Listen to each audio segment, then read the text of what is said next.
from the studios of Farm Journal Broadcast. Coming up on Ag Day, the House fails to pass a farm bill. What now?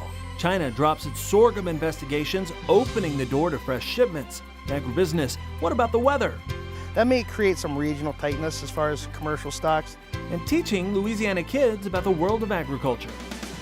Ag Day, brought to you by the Chevy Silverado, the most dependable, longest-lasting full-size pickups on the road.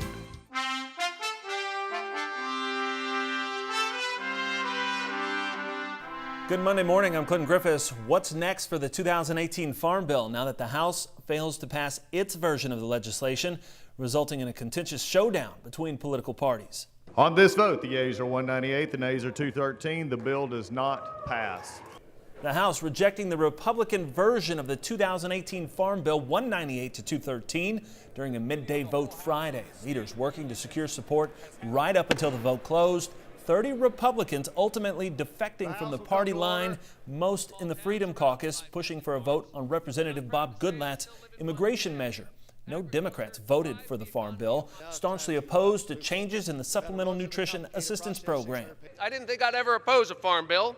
I was proud to be part of the bipartisan team that wrote the last one. And that bipartisan bill was a huge win for farmers in my part of the world.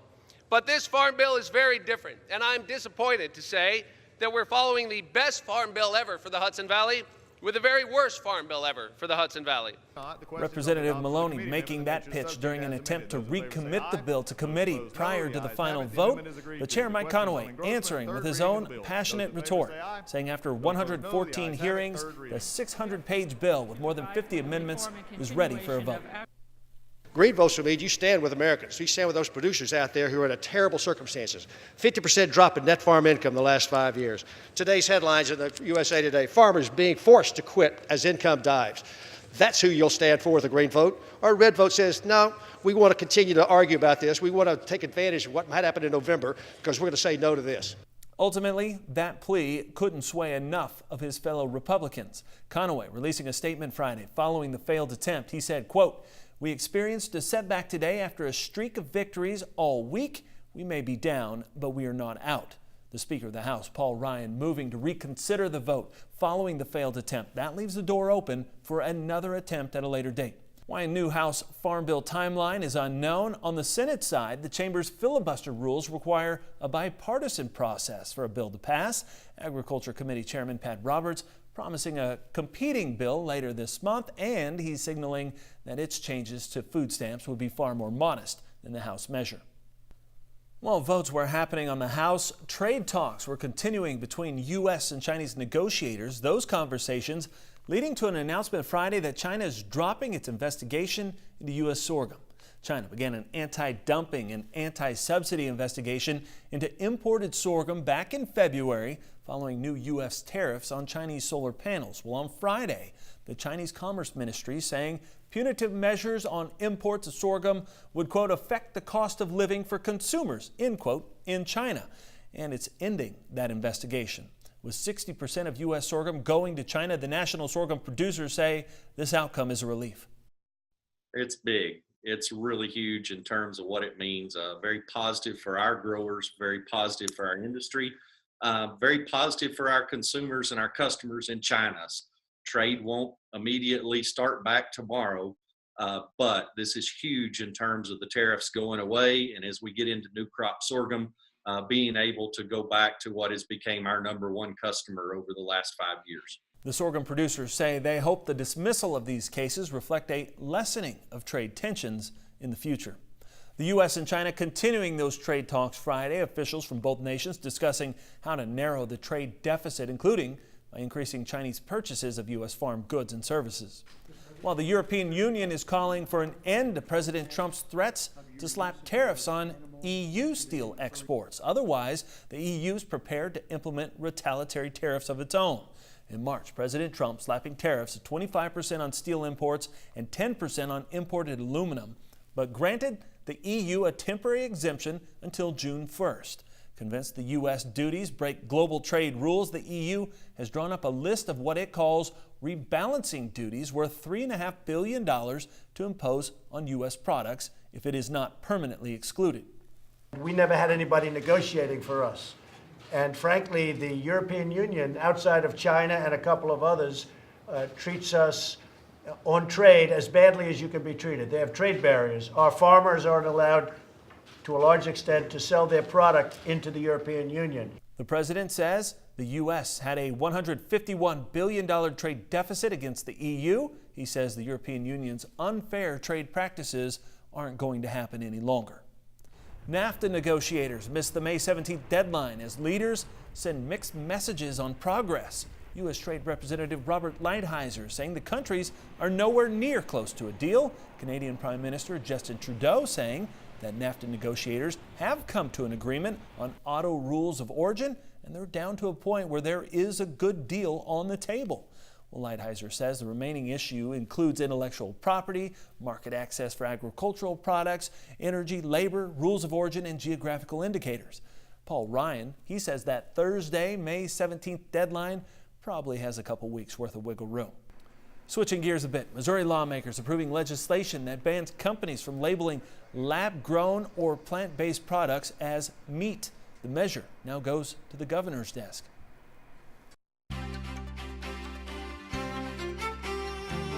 Mike Hoffman kicking off this week with his Monday morning look at crop comments. Good morning, Mike.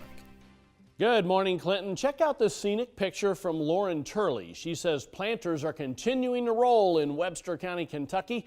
63% of corn is in the ground, slightly below the average, and 15% of beans just above the average. A new report will be released later today.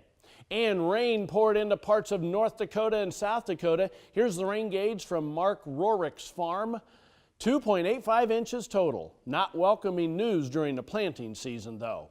And taking a look at the estimated rainfall last week, you can see a lot of it along the East Coast and on up into the northern plains. We'll zoom in on some of those areas, show you who got the most coming up in just a few minutes. But first, here are some hometown temps. Plan for the unexpected with weather forecast updates. Local forecasts are delivered right to your cell phone each morning, making planning a little bit easier. Just text Weather 6 to 31313 to get started.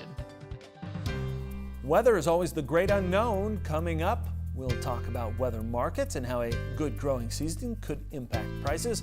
And later, teaching kids in Louisiana about agriculture using the river and a little bit of magic.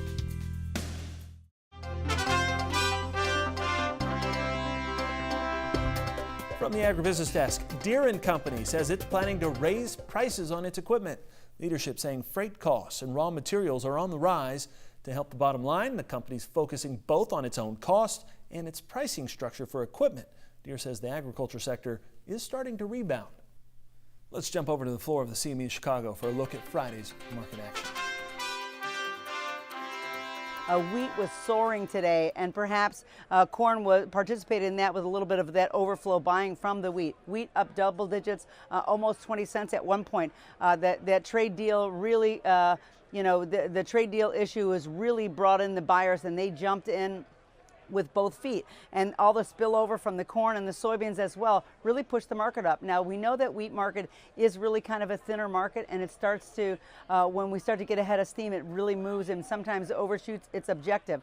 But the market had been on a slide for 2 weeks and finally found a rebound. Bargain hunters stepping in and really pushing that market up a lot higher, and it really came back to finish off a very strong week this week to end the week. So there's some positive news there. Today soybeans was higher. It seems that the tariff tensions have eased and giving the market a little bit of a lift. The weekly export shipments were twice as much as they were from last week, and the Argentine crop has been cut again with 71% of the harvest already in. It seems that the Buenos Aires grain exchange really is just letting us know that they're having some difficult time, and that's giving us a little bit of lift. That's all from the floor at the CME Group here in Chicago. I'm Virginia McGathy. We talk a lot about weather markets during the summer growing season, but what if there is no drama in 2018? Tyne Morgan picks up the conversation from the road.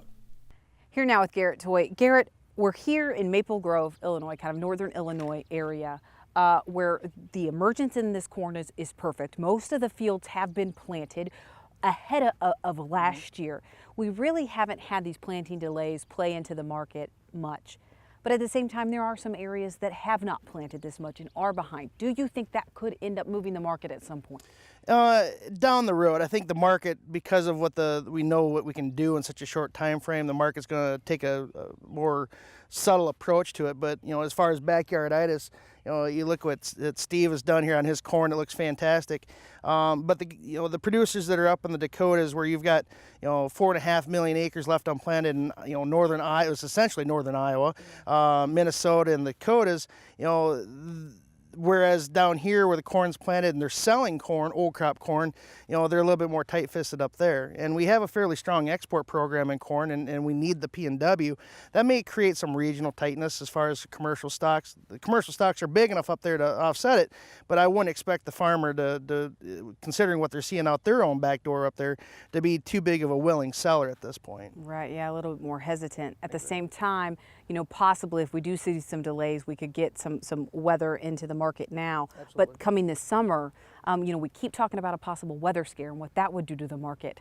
But what if we don't have a weather scare this summer? What if this weather kind of continues and we have kind of ideal growing weather this year? Well, I mean, it's still going to come down to demand, but it's going to be January before we get to that point where we focus on demand. Supply will take over.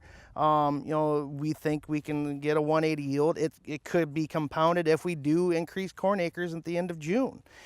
So, I mean, there is downside risk here, especially considering the market structure. Do you think there's a chance that we do increase corn acres when we get our next acreage report out of USDA? Always a chance, because, I mean, you look at the March numbers, I think we surprised, both in corn and soybeans. I think that there's going to be something that may be a surprise. It's either going to be bean acres go up or corn acres go up.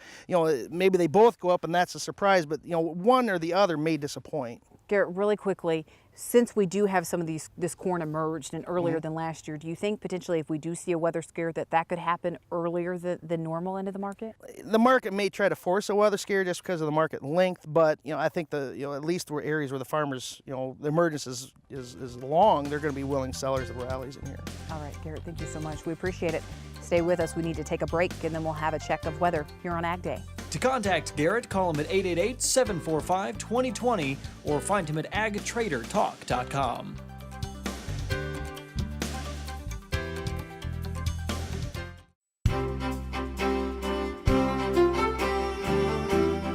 Welcome back to Ag Day. Here with meteorologist Mike Hoffman on a Monday morning. And Mike, looking back over the last week of rainfall, some places really got a bunch and some really not so much. Yeah, and that's typically how it works, although there's a fair amount of rain on this map.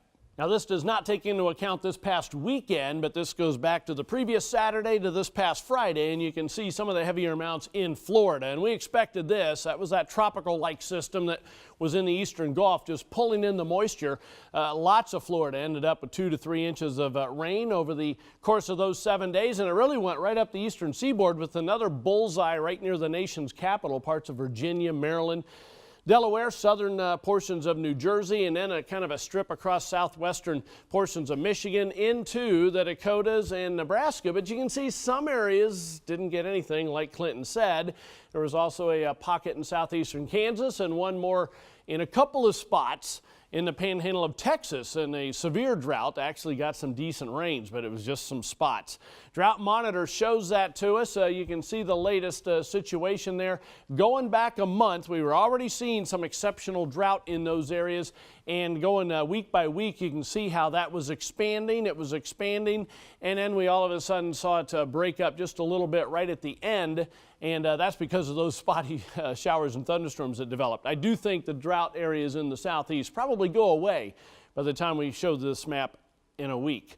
Here's the jet stream heading through this week. You can see a pretty warm situation east of the Rockies, cut off low in the southwest. That's good news for parts of those drought areas. I'm not sure it gets everybody, but it is going to have some scattered activity in parts of the drought areas. I'll show you those sections coming up. We also have kind of a weakness coming in the eastern Gulf and up across Florida as we head into the Memorial Day weekend. That'll be something to watch. Maybe even a tropical situation, and then a trough kind of digs into the northern lakes by Memorial Day as well. Temperatures this week from the mid-Atlantic through most of the west, above normal. Lots of the lower 48 below normal, northeastern Great Lakes and the northeastern part of the country. Precipitation this week, a strip from the southeast on up through the eastern plains, including eastern New Mexico, West Texas, Back into the northwest, expected to be above normal, below normal though for the Great Lakes and the Northeast. 30-day outlook for temperatures above normal for much of the lower 48 as well, except the northern and eastern portions of the Great Lakes, and 30-day outlook for precipitation from about Chicago into the southeast above normal, below normal southwest, and below normal in the northeast. That's a look across the country. Now let's take a look at some local forecasts. Heading to Tucson, Arizona, first of all, hot again. Lots of sunshine, high temperature of 97. Ottumwa, Iowa, a mixture of sunshine and clouds and warm, high around 80. And finally, Petersburg, Virginia, humid, showers and a thunderstorm, high 83. We'll talk about the impact of tariffs and world markets on used equipment. That's next with our good friend Machinery Pete. And later, agriculture isn't magic, but it can sure seem that way. We'll show you how Louisiana is teaching kids about the wonders of farming near the river.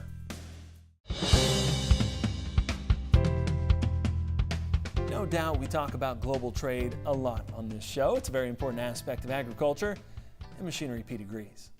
When the proposed Chinese tariffs to U.S. soybeans, when that news broke, I really wondered what effect there could be on used equipment values, which have been very strong since November. Now again, that was last Wednesday, and the answer came immediately on a pair of farm auctions last Wednesday in North Dakota. Now here's a picture of a 2008 Case H 2588 combine, 1,635 engine hours on it, sold for $95,000. And folks, that is the highest auction price I've seen on a 2588 sold without a head in the last 27 months. Again, that was Northeast North Dakota last Wednesday. Now, same auction, this 2008 New Holland T9030 four-wheel drive, 1,541 hours on it, sold for $125,000. And that is a new record high auction sale price on a T9030 in the U.S. Now, same day, last Wednesday, down in south central North Dakota, this 2011 Challenger MT765C, it's only 594 hours on it, sold for $147,500. That's the second highest auction price I've ever seen on an MT765C. And again, that same auction, this 2008 Bobcat S330 skid steer with 1,953 hours on it, sold for $32,000. And same deal here, second highest auction price I've ever seen on that model. So at least last Wednesday, on these pair of North Dakota auctions, used equipment values good condition, holding very strong. Up next, the magic of modern agriculture on In the Country. Is now the best time to sell your old equipment? Pete's Pick of the Week keeps you up to date on current market prices, making it easy for you to know when to sell your equipment for the best possible price. Text PETE6 to 31313 to get started.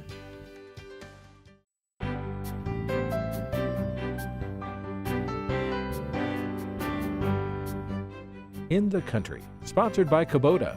Tractors, hay tools, utility vehicles, mowers, and more. Visit KubotaUSA.com today. To give school children in the New Orleans area a better understanding of Louisiana agriculture, the LSU Ag Center helped develop Ag Magic on the River, an interactive journey featuring numerous agricultural exhibits. Craig Gautreaux was there during their visit. Just downriver from the central business district of New Orleans lies Dockville Farm. Located in neighboring St. Bernard Parish, the farm is a cornerstone of the Miro Foundation's mission to teach young people the importance of agriculture. We just want to educate people on the opportunities in St. Bernard and a good understanding of where their food and products from Louisiana come from. This is the 5th year for Ag Magic on the River at Dockville. The event plays an integral role in the LSU Ag Center's 4-H youth program by exposing young people to agriculture and what 4-H has to offer. And the exhibits continue to grow based on issues relevant to Louisiana. We did add a greenhouse this year, and the greenhouse is teaching kids about coastal plants and coastal restoration, which is really important in southeast Louisiana. The students were able to hold and see many of the items in the exhibits, which heightened the educational experience. I like that they had lots of different types, and they had one of my favorite insects. Which is? A wasp. I just get to see new things, learn more things, and get to experience fun and new things. While it was a day spent outside the classroom, the students still learned about topics taught in the classroom. We're actually teaching in science right now life cycles. So we're doing life cycles of frogs, life cycles of butterflies, which was great. They had pictures, models, and we actually got to see the chrysalis and the eggs and all the other things. Nearly 4,000 students were expected to tour Ag Magic on the River. With the LSU Ag Center, this is Craig Gautreaux reporting. And that's all the time we have this morning. We're sure glad you tuned in. It's been part of your day with us. From all of us here at Ag Day, I'm Clinton Griffiths. Have a great week in farm country.